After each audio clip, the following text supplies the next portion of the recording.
안녕하세요. 저는 40대 후반에 매일 자유를 꿈꾸는 직장맘입니다. 이 나이쯤 되면 자식들도 다 커서 제 앞가림을 할 때라 못다 즐긴 인생을 즐긴다고 남들은 자유부인 마냥 딸내미들이랑 여행도 가고 쇼핑도 가고 하면서 잘만 살던데 저는 왜 아직도 그런 소소한 일상을 즐겨보는 걸 큰 꿈마냥 품고서 살아야 하는지를 모르겠네요. 나도 딸들이 둘이나 있는데 그래서 이 딸들이랑 오순도순 손잡고서 아무 걱정 없이 저녁 먹고 집 앞 하천을 걸어보면서 운동도 하고 싶고 수다도 떨고 싶은데 이게 참 생각하고 바라는 만큼 쉽게 이뤄지는 것이 아니더라고요. 저 같은 사람에게는 자식과 마음 편히 사는 얘기를 나누는 순간조차 굉장히 사치였던 것이었습니다. 20살 초반쯤 전문대학을 졸업하고 간호사가 되던 해에 내 인생은 뭔가 준비해 나간 만큼 착착 쌓여가면 이루어질 줄 알았어요. 대단한 대학을 나온 건 아니었지만 내 나름대로 취업이 수월한 학과에 들어가 공부도 착실히 했고 그래서 간호사로 졸업 후 직장도 얻으며 돈을 벌기 시작한 그 순간엔 앞으로 내 앞길에 수만 가지의 가능성들이 무궁무진하게 열려있을 것이라 여겼죠. 그 가능성에는 잘 키운 미래의 제 자식들이 호강시켜 주는 것도 있었고, 잘나고 멋진 남편을 만나서 일을 취미삼아 하는 여자로 사는 것도 있었고요. 또 살가운 시어머니를 만나서 함께 공원에 소풍을 나가보는 소박히 사는 모습도 있었습니다. 전 쭉 그렇게 전보다 나은 삶을 경험해가며 더 괜찮은 사람이 될 거라 생각했어요. 그래서 간호사가 되고 나서도 자기 개발을 소홀히 하지 않았고, 출근하는 버스 안에서는 꼭 인문학 책도 즐겨 읽곤 했고, 다른 성공한 이들의 자기계발서를 보면서 꿈을 더 포부로 가진 채 키워보기도 했었습니다. 누구나 그 시절 자신의 미래를 한 번은 그려보듯이 저 또한 그런 남들과 다를 것 없이 자신감을 가진 채 참 긍정적으로 미래를 그려나갔어요. 그러던 중 제가 첫 연애를 하게 되었습니다. 간호사로 일을 하면서 만나게 된 환자를 통해서 알게 된 상대가 지금의 제 남편이 되었죠. 그리고 저와 남편을 알게 해준 사람은 바로 다름 아닌 저의 큰 시누이였고요. 당시 교통사고로 다리를 다쳐서 깁스를 한 채 일주일 병실에 누워있던 큰 시누이를 제가 쉬프트 중 4번을 담당했었는데요. 참 지금 와서 말하지만 까탈도 그런 까탈을 부리는 환자가 또 없었습니다. 저보다 겨우 6살이 많았으니 당시로 치면 겨우 30을 넘는 나이였던 큰 시누이는 나는 매일 머리 감는 사람인데 다리 때문에 불편해서 머리를 감을 수가 없어요. 간호사 언니가 좀 머리를 감겨주면 안 되나? 바가지에 물을 담아와서 침대 위에서 머리를 감겨줘도 좋고 아님 나 좀 데려가서 머리 좀 씻겨줘요. 라면서 매일같이 자신의 머리를 감겨달라며 아침마다 교대한 간호사들에게 저를 포함해서 머리를 감겨달라 했던 환자였습니다. 보통 다리가 불편해서 도움을 받아 머리를 감아야 하는 경우 하루는 너무 심했고 이틀에서 3일 정도에 한 번 정도 머리를 감고 싶다 말하는 게 서로에게 피차 피해 안 끼쳐도 될 일이었는데 말이죠. 뭐 여기까지는 환자의 요구니까 힘없던 간호사가 어찌저찌 감겨주긴 했는데 문제는 식사 시간이었어요. 혼자 쓰는 것도 아닌 8인실 방 안에서 큰 시누이는 자기 여동생들부터 남동생, 부모님의 친구들까지 아주 그냥 일주일을 꽉 채워서 점심 저녁으로 방문객을 데려왔고 그렇게 오면 조용히 먹거나 대화를 나누는 것도 아닌 채 무슨 대학가 포장마차를 병실 안에 옮겨놓은 듯이 시끌벅적하게 굴어댔습니다. 그 바람에 다른 환자들이 간호사들 혹은 의사들을 통해서 컴플레인들도 많이 걸어왔었고요. 결국 실제로 제 선배 한 분이 신우이한테 조용히 해달라고 며칠을 다그치자 결국 마지막 날에 신우가 수간호사 데려오라고 난동을 부리며 병원 서비스가 개판이니 뭐니 하며 욕을 씨부린 바람에 온 병원 사람들과 환자들이 절레절레 흔들면서 누군지 모르지만 저 집구석 남동생한테 시집갈 사람은 인생이 쪽난 거나 다름없다. 는 소리를 우스갯말로 하곤 했죠. 그리고 그 우스갯소리의 당사자가 바로 제가 되어버렸답니다.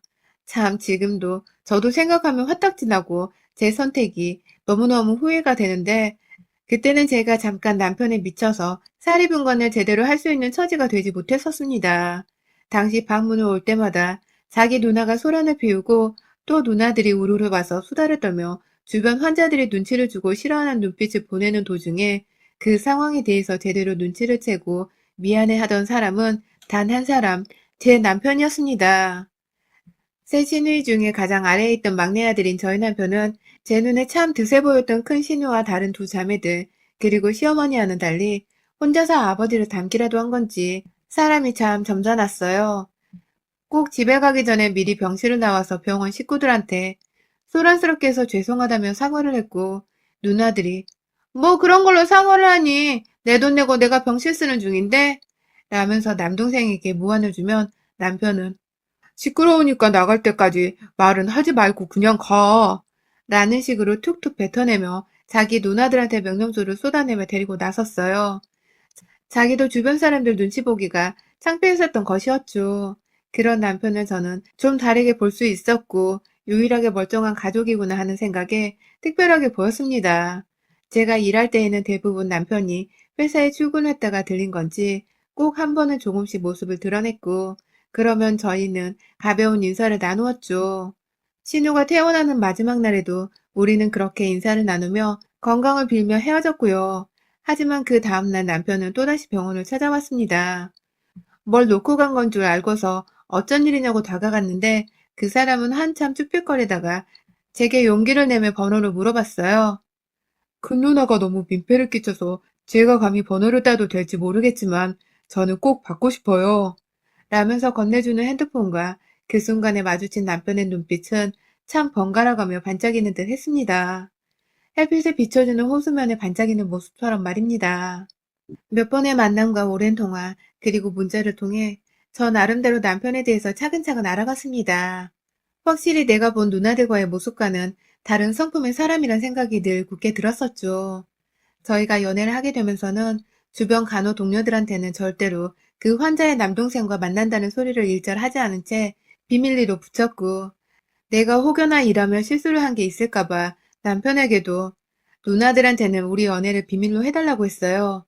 그렇게 주변 사람들 응원받고 축하받아야 할 연애가 왜인지 쥐구멍에서 숨어하는 것 마냥 죄인처럼 느껴지곤 했지만 그래도 그 주변 시선들을 다 마다하고 받아들이면서 결혼까지 한 걸 보면 저희가 서로를 많이 좋아라 했던 것 같습니다.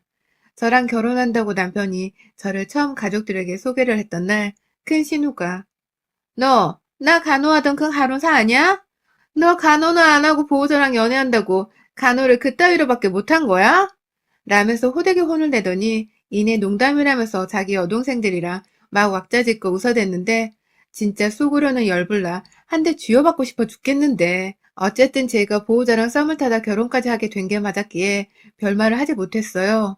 옆에서 간호사가 이래서 존경을 못 받는 거야. 일할 땐 일만 하고 환자 말 따박따박 들어주면서 나이팅게일스런 모습을 보여야지. 하며 제 직업까지 비하하는 듯한 말을 했는데 옆에서 저희 남편이 누나 퇴원하고 나서 내가 먼저 번호 따러 다시 병원에 갔었어. 그때부터 조금씩 연락하다가 뒤에 사귀게 된 거야. 라며 아무리 사실대로 변명을 해도 시누이들은 그 얘기를 귓등으로도 듣지 않았어요. 아니, 안 들으려고 했죠. 그렇게 결혼을 하고 나서도 시누들은 틈만 나면 저를 간호사란 이유로 말을 제법 함부로 던져대곤 했습니다. 특히 병원에서 잠깐 봤을 땐 몰랐는데 결혼하고 보니 큰 신우랑 둘째 신우가 가장 죽이 잘 맞더라고요. 그 밑에 셋째 신우는 그냥 언니들 하는 말에 부정 없이 호응하는 편이었고 말입니다. 하루는 저한테 만약에 우리 엄마가 그날 입원을 했었더라면 너는 우리 집에 시집 올 일이 결코 없었을 텐데 그치? 라고 하더라고요. 무슨 소리인가 하니 제가 며느리로서 자기 엄마한테 하는 게 마음에 안 든다는 말을 우회적으로 돌려서 표현한 말이었습니다. 좀 더 안부도 자주 물어봐주고 이왕이면 집에도 자주 찾아와서 엄마 건강도 챙기고 식사도 챙기라는 말을 밥 먹듯이 저한테 뱉어내곤 하는 사람들이었죠. 큰 신우, 작은 신우 둘 다 가정주부여서 일하는 저를 이해하지 못할 뿐만 아니라 일하는 제가 얼마나 집에 오면 정신없이 살림을 해치우는지도 결코 이해를 못하는 듯 보였습니다. 밖에 나가면 좋잖아, 안 그래? 일도 하고 돈도 벌고 그 돈으로 자식도 직접 먹여 살리고 그러다가 내 동생도 먹여 살림 좀 좋아? 요즘 여자 남자 그런 게 어딨니? 그냥 돈 벌어오면 자기가 낼 건 내고 사는 거지. 며느리가 간호사인데 그 정도는 할 수 있잖아? 여유 있으면 남편도 먹여 살리고 남편 시부모도 먹여 살리고 좋잖아? 라면서 어떨 때는 돈 벌어오는 워킹녀라면서 저에게 본인 남동생과 부모 용돈까지 챙겨주는 소리를 꼭 이렇게 빙빙 돌려대다 말을 툭 던져놓았고 또 어쩔 땐 도대체 올케는 무슨 정신으로 내 동생 밥을 쫄쫄 굶기는 거야. 올케가 새벽에 일을 나가면 남동생이 밥 해먹는 거 다 귀찮대. 그게 무슨 소리겠어? 밥을 못 해 먹으니까 그냥 귀찮다고 돌려대는 소리잖아. 내 동생이 이런 대접 받으라고 너한테 장가 보낸 줄 알아? 라면서 제가 야간 근무를 하는 바람에 혹은 일 때문에 집에 없어서 남편하고 얘들 밥을 미처 못 챙겨준 날에 제게 보란듯이 자기 동생을 괜히 장가 보냈다면서 제 기를 팍팍 죽였습니다. 아니, 다 큰 놈이 딸이 둘이나 있는데, 그리고 애들이 다 크다 못해 혼자 밥통에서 밥 꺼내고 반찬 꺼내 차려 먹는 나이가 되어서도 누나란 놈들은 남동생이 밥을 혼자 못 챙겨 먹진 않을까 하는 걱정에 일하러 나간 저한테 그런 소리를 해댔어요. 전화해서 제가 바쁘다고 쉬고 있단 소리를 단 한 번이라도 들으면 갈구지 못해 안달이었던 것들이었죠. 직접 전화로 이렇게 속을 끓여놓는 적은 수없이 많았고요. 그런데 이건 정말 약과에 불과했었습니다. 저희 시아버지가 1년 전에 지병 악화로 세상을 뜨셨어요. 원체 가족들 중에서는 드센 여자들 틈에서 사셨다 보니 찍소리 못하고 사신 적이 많았던지라 저와 대화를 나눌 기회도 많이 없으셨고, 제가 원체 시누들 등살에 밀려 사느라고 웬만하면 일하며 바쁜 척을 한다고 피해 살고자 노력을 했었기 때문에 정작 가장 대화가 수월하던 시아버지는 본능적으로 등한시하게 될 수밖에 없었는데요. 그럼에도 불구하고 저희 아버지께서 돌아가시면서 가지고 계신 재산의 일부를 저한테도 증여를 하셨더라고요. 무려 50억을 말입니다. 시아버지는 시어머니와 결혼을 하기 전부터 이미 부동산 장사를 여러 번 하셨던 분이라 하시더라고요. 가족들이 아무도 몰랐을 만큼 평소에 검소하셨고 또 소탈하신 분이셔서 돈 쓰는 것도 허투루 쓰지 않은 채 전략을 생활화하셨거든요. 그렇게 평생을 지내다가 재작년 말쯤 아버님의 병세가 악화되면서 집이 넓으면 불편하다고 공기 좋은 경기도 외곽에 작은 1층짜리 타운하우스를 하나 짓고 사셨는데, 이걸 마지막으로 시세 차익을 남기며 총 60억 가까이 유산을 남기셨고, 그 중에 무려 절반이 훌쩍 넘는 양을 며느리인 저한테 넘겨주셨어요. 어머님과 시누이 셋, 그리고 남편의 몫은 자연스레 10억에서 나눠질 수밖에 없었고, 그렇다 보니 유산을 받고 나서도 서울 한복판에 아파트 한 채를 사지 못한다면서 시누이들이 오만 불평과 분노를 늘어놓으며 저에게 돈을 내놓으라는 협박을 하기 시작했습니다. 감히 피 한 방울 섞이지 않은 년이 아버지 재산을 어떻게 굴려받은 거냐면서 아버지랑 제가 그렇고 그런 사이 아니냐는 더러운 말까지 지어내며 돌아가신 방자를 욕보였습니다. 그뿐만 아니라 어머님까지 합세를 해서는 네가 도대체 무슨 말을 능구렁이처럼 했길래 시아버지가 평생 쇠가 빠지게 고생하고 산 조강지처가 아닌 너한테 유산을 남기냐며 당분간은 꼴보기 싫으니 시댁 근처에 얼씬도 하지 말고 목소리도 들리게 하지 말라며 쌍스러운 욕도 날리셨죠. 그러다가 정말 50억이 며느리 손에 들어갈까 겁이 나셨는지 금세 다시 전화가 와서는 자기들의 말이 심했다며 살살 달래고 급기야 애걸복걸하면서 그 50억에서 다시 형제들에게 40억 정도를 떼어주라며 부탁을 하기까지 이르렀습니다. 저는 이 모든 상황이 너무 한편의 코미디만 같아서 이것들의 태도가 어떻게 수시로 변하는지를 그냥 지켜만 보고 있었는데, 화냈다가 눈치를 보며 예원을 하다가 급기야 협박을 하기까지 이른 시누이들은 하다하다 시어머니를 핑계 삼아서 제게 그러더라고요. 합가를 해서 어머님의 남은 생을 부양하라고 말입니다. 이유는 하나였어요. 어머니가 이제 혼자인데 아들이 저희 남편 하나니까 시어머니를 모시는 건 선택이 아닌 필수인 거며, 게다가 저는 간호사라서 평소 돈도 쭉 벌어놓고 있었는데 시아버지의 유산으로 우리 식구 중에 제일 돈이 많으니 가족 하나를 더 부양하는 것은 당연한 것이고, 또 간호사니까 간호하는 게 전문이니 무슨 말이 더 필요하겠냐는 것이었죠. 여기서 제가 시어머니를 모시고 싶은지 아닌지에 대해서는 전혀 아무도 관심이 없었고, 지엄마를 저한테 부양하게 하면서 자연스레 며느리 돈 쓰며 제 집안에서 살게 하고 호감과 대접을 받게 하라는 시누이들과 시어머니의 작당이란 걸 제가 결코 모르지 않았습니다. 남편도 대신 마누라가 유산을 많이 받은 것에 놀랐지만 기분은 좋은지 또 그런데 섭섭은한지, 우리가 이제 경제적으로 가장 여유가 생겼으니 엄마를 모셔야 하는 게 당연하지 않아? 라면서 어느 순간부터 지들 눈앞편을 들고 있더라고요. 제가 거의 정이 다 떨어져 이혼을 해도 아쉬울 것 없다는 마음으로 나는 아직 간호사 일을 그만둘 생각도 없고 그러면 쭉 3교대로 일을 해야 해서 지금 우리 가족 내조하기도 벅차 죽겠는데 갑자기 시어머니라니. 당신 누나들도 몇 억씩 유산 받은 거 잊었어? 그 돈은 돈도 아니야? 뭐 도대체 얼마나 대단한 돈을 받길 바랬길래 몇 억이 있는데도 지들 엄마를 직접 모실 생각을 못하고 일하는 나한테 갑자기 맡아달래. 내가 병원에서 돈 받고 환자들 돌보는 간호사지 니들 엄마 수발들은 종이냐? 라면서 한 대 치겠다는 듯이 달려드니 남편은 바로 깨갱해 버렸고요. 다소 제 반응에 놀라면서 속상했던지 아니 꼭 그렇게 말을 해야겠어?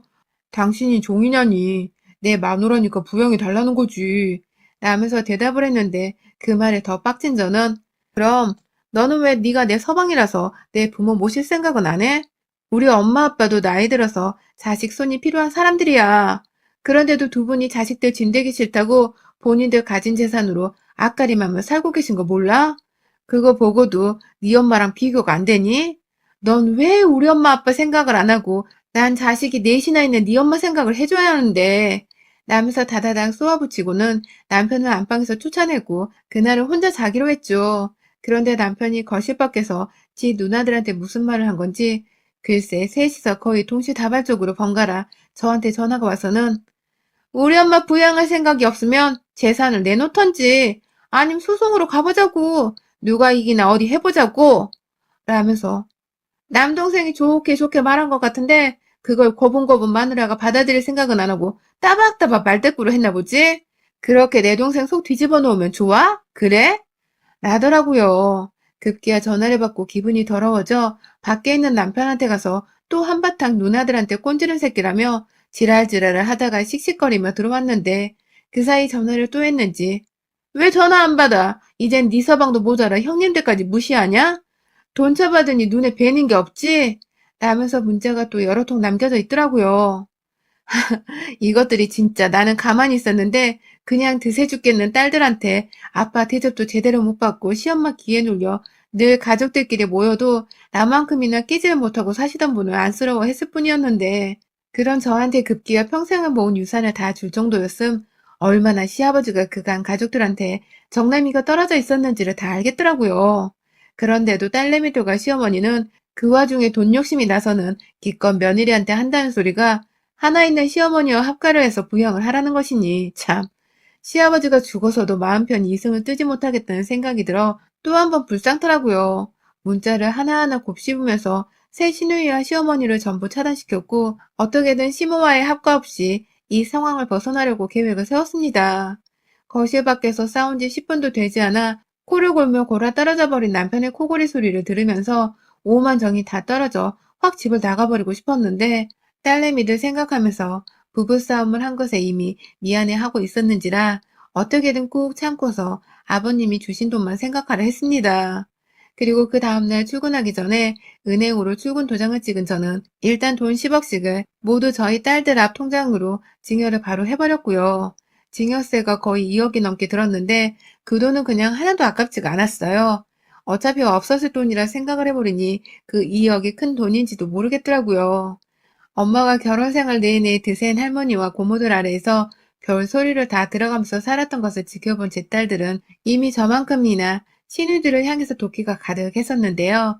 제가 돈이 든 통장을 쥐어주면서 니들 쓰고 싶은 대로 쓰고 살고 대학 등록금도 해결하라고 하니 처음엔 당황을 하다가 뭔들 못하겠냐며 선뜻 받더라고요. 고모들이 돈 달라고 아우성에 합가하라 지랄을 하는 모습을 다 봤던 애들이라 그런지 그 돈을 절대 고모들에게 뺏기지 않을 것이라며 벼렀고 저는 이내 남편에게 그 사실을 말했습니다. 네 새끼들한테 돈 10억씩을 증여했는데 그걸로 네 누나들한테 돌려주란 소리를 네 누나들 마냥 할 거냐고 하니 처음에 놀라던 남편도 결국엔 자식들한테 돈이 갔다는 생각에 마음이 든든한 건지 잘했다는 소리를 하더라고요. 어차피 아이들에게 줘야 할 돈이 있었는데 잘 선택했다면서 남은 30억은 어떻게 쓸 거냐고 행방을 묻는데 제가 그랬습니다. 그 돈 다 기부할 거야. 내가 간호사로 벌어먹고 살 세월이 얼마인데 설마 그 돈 가지고서 시어머니 부양하는 소리를 듣고도 잘 살 줄 알았어? 우리 친정에서 부모님 돌아가시면 나한테 물려줄 재산이 벌써 5억이 넘어.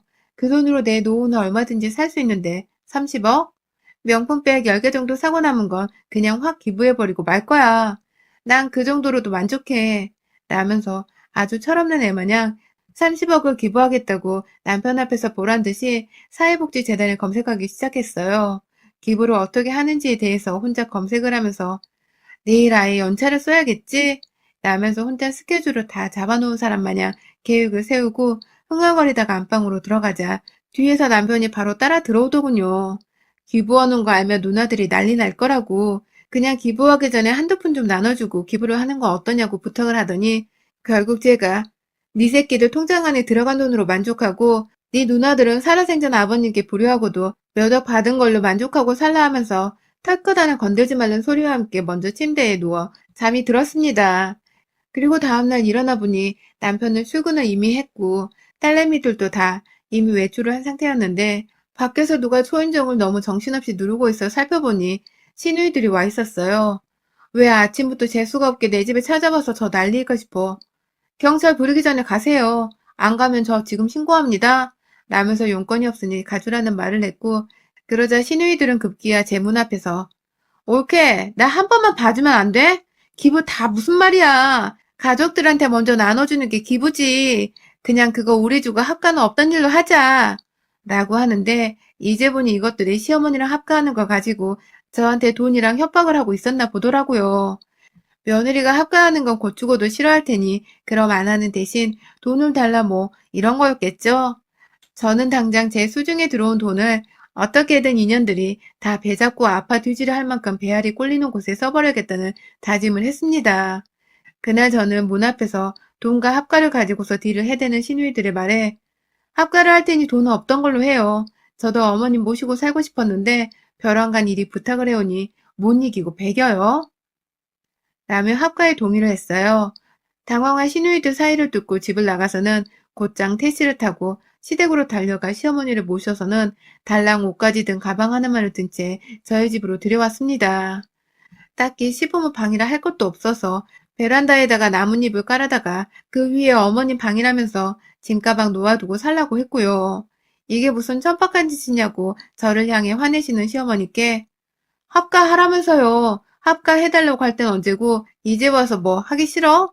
방이 없는데 그럼 내 안방 차지하고 들어올 거야? 내 새끼들 방 하나 차지해서 들어갈 거야? 중이 싫으면 저리 떠나야지. 싫음 나가서 본인 집 가 사세요. 여기서 남은 방은 여기 하나니까 쥐지군도 살던지.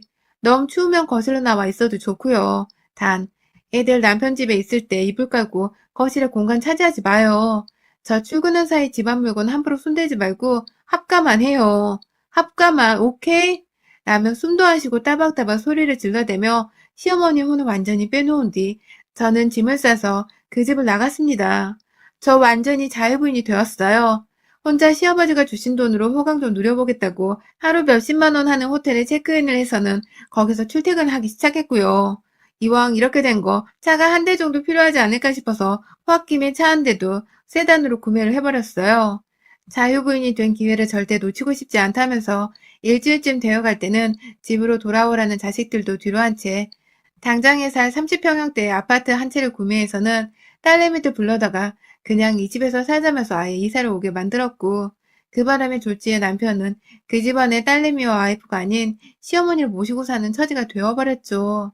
집안에는 시어머니가 있으니 자기 누나들이 집안으로 막무가내로 들어오는 건 예사도 아니었고 그로 인해서 남편은 혼이 완전히 빠져선 여보, 내가 다 잘못했으니까 제발 집으로 돌아와. 내가 다 막아줄 테니까 아무 생각 말고 일단 들어와. 내가 절대로 누나들이랑 엄마가 너 다신 괴롭히게 안 할게. 그러니까 제발 나한테 돌아와.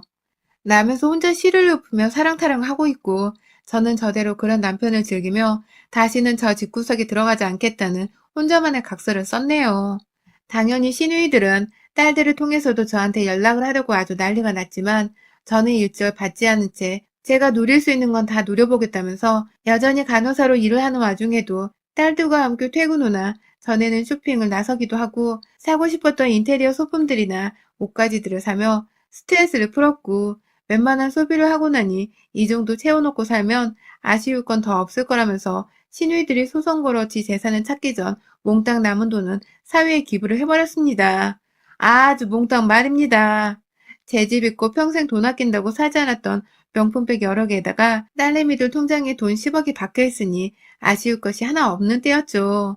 사회의 모든 돈을 기부를 하고 나서 그 증명서를 남편에게 문자로 보내니 남편은 매일같이 누나들에게 엄마 얼굴을 보고 사는 게 너무 괴로웠는지 제발 집에 와. 아님 내가 그리로 갈까? 라면서 급기야 자신이 집을 내버려둔 채 가출을 하겠다고 선전포고를 했습니다. 결국 저희 가족은 멀쩡한 집을 남겨둔 채 시댁 식구들을 피해서 완전히 새 집으로 그냥 몸을 이동시켜 와버렸고, 진짜로 혼자 다시 남겨진 시어머니를 보고는 이러다 며느리가 돈을커녕 엄마를 부양도 안 하라는 게 아니냐면서 똥줄이 탄 시누이들은 결국 두 손 두 발 들고서 백기를 들더라고요. 다 없던 일로 할 테니까 그냥 집에 들어와 예전처럼 니들끼리 잘 살라고 말해줘. 뭐 저는 그냥 시누이들의 시어머니까지 들어와 휘저은 집안에 들어가기 싫다면서 남편에게는 따로 사는 것도 나쁘지 않겠다며 이대로 각자 집에서 생활을 해보길 요구했고, 확 다 정 떨어진다며 이혼이라도 하고 싶은데 자식들 결혼할 때 앞길 막는 꼴인 것 같아 참는 거라면서 이혼만큼은 보류시켰습니다. 남편은 자신이 저지른 짓이 치사했단 걸 느낀 건지 아무 소리를 못한 채 딸내미들에게 그저 도와달란 SOS를 치며 애원을 했지만, 딸내미들도 엄마가 가여웠는지 두 분이 같이 안 살아도 부모니까 자주 찾아뵙겠다며 남편을 이미 집 밖으로 내보내겠다는 듯 말하더라고요. 결국 저희 남편도 찬바람 쌩 부는 딸들 보기가 무서웠는지 혼자 다시 집으로 돌아가고, 그렇게 저는 저 혼자 시아버지 덕분에 제 명의의 집 하나와 딸들 앞으로 10억씩을 던져주는 성과를 내고는 시누이들과 시어머니를 KO시키며 모든 상황을 종료했습니다. 제 수중에 돈이 더 있을 수 있던 것을 기부했다고 해서 아쉬운 건 없었습니다. 다만 시누들과 시어머니께 그나마 갔던 그 몇 억이라는 돈조차 돌아가신 시아버지를 생각하면 솔직히 내 돈도 아닌데 다 아까워 죽겠는 노릇이에요. 다만 이렇게라도 서로 가족의 인연을 끊은 척하며 살 수 있게 된 것을 감사하게 생각하며 늘 꿈꾸던 자유분이 된 척 내 일과 아이들에게는 꾸준히 최선을 다하며 살아볼 것입니다. 여러분의 생각은 댓글로 남겨주세요. 오늘도 시청해주셔서 정말 감사합니다.